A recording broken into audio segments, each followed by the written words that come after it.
We humans are unable to experience the true nature of the universe unfiltered. Our senses and brains can only process a fraction of the world. So we have to use concepts and tools to learn about the true nature of reality. Technological progress not only widened our knowledge about the universe, it also made us aware of unsettling possibilities. In the future, it might become possible to simulate entire universes. But if this is an option, how can we know that it's not already happened? What if we are not creators, but creations? Is it possible that we are not real and we don't even know it?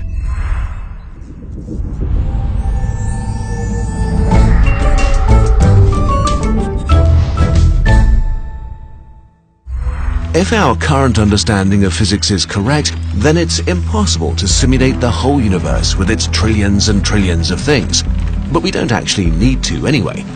We only need enough universe to fool the inhabitants of our simulation into thinking that they're real. Who needs billions of galaxies? We only need the space our subjects are allowed to explore.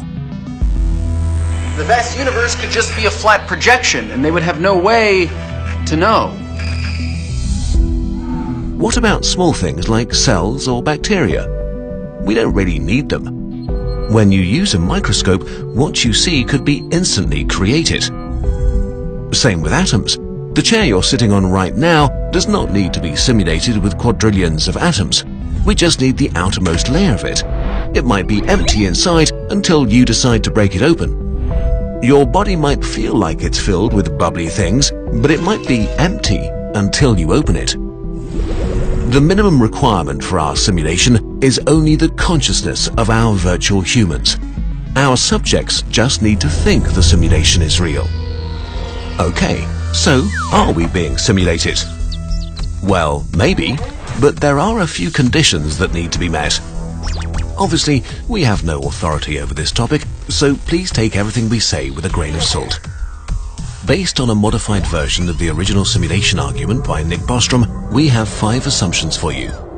If they're true, you, dear viewer, are living in a simulation. Assumption 1. It's possible to simulate consciousness. Nobody knows what consciousness is. For the sake of argument, let's assume that you could generate consciousness by simulating a brain. Brains are pretty complex. If you count every interaction between synapses as one operation, your brain runs at about 10 to the power of 17, or 100 million billion operations per second. Let's generously assume we need 10 to the power of 20 operations to simulate 1 second of human consciousness. But we don't want to simulate just one human, we want to simulate all of human history at once, so we can skip around.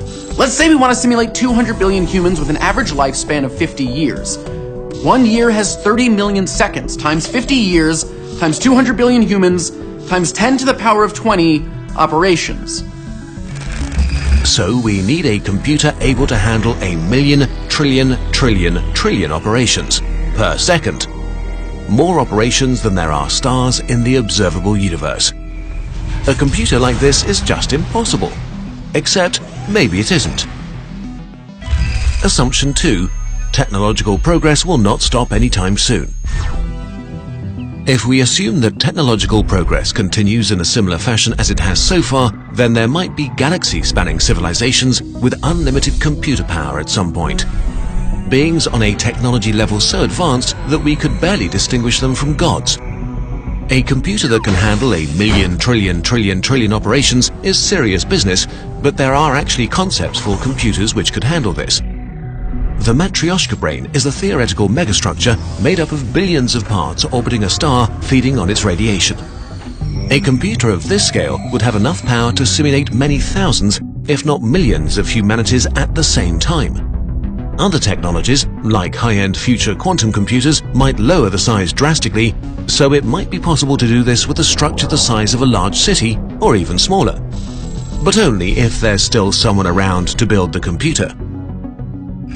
Assumption 3. Advanced civilizations don't destroy themselves. If there is a point at which all civilizations destroy themselves, this whole discussion ends here. Looking into space, You'd expect a universe filled with millions of alien civilizations, but we see nobody. The reason for this might be great filters. Great filters are barriers life has to overcome, like nuclear war, asteroids, climate change, or a black hole generator. If life is inherently self-destructive, then there are no simulations. We explain this in more detail in our Fermi Paradox video. Assumption 4. Super advanced civilizations want to run simulations. When we speak of post-human civilizations, we don't know what we're dealing with.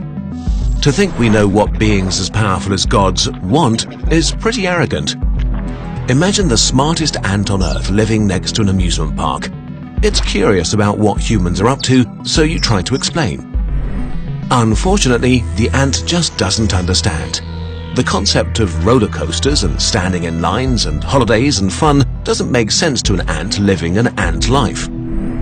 It's the same with us and a post-human being. Compared to them, we are ants. Running simulations for fun or science might be an absurdly stupid idea to them. But if they do want to run simulations for whatever reasons, and assumptions 1 to 3 are true too, then the chances are not zero that you are living inside a simulation. Assumption 5. If there are a lot of simulations, you are probably inside a simulation. If there are simulated civilizations, it's likely that there are a lot of them. After all, we assume that post-human beings have access to practically unlimited computing power. So if they run simulations, it would be convenient to run millions or even billions of them. If there are billions of simulated universes, there are probably trillions and trillions of simulated conscious beings, which would mean that the vast majority of all conscious beings that will ever have existed are simulated. So for every conscious being made of flesh, a billion simulated ones exist.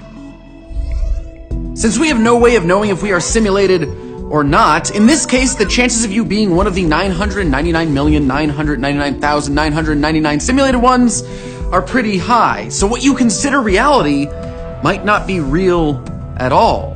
You really might be simulated. All of this is based on a lot of assumptions that we can't really test right now, so many scientists disagree with this whole thought experiment. So don't burn your house down to test if there will be glitches. If you are simulated, not that much changes for you. You might be on a small planet speeding through eternal nothingness, or a simulation inside a computer. Your existence does not become more or less scary and bizarre. All we can hope to do is try to live good lives and have a good time. And hope that if we actually are simulations in a supercomputer, nobody trips over the power cable. Oh no. I think I just unplugged the simulation. But what if that doesn't matter? What if we are in one right now? What if you are simulated? Jake over at Vsauce 3 is looking into that. Click here to watch his video and subscribe to his channel.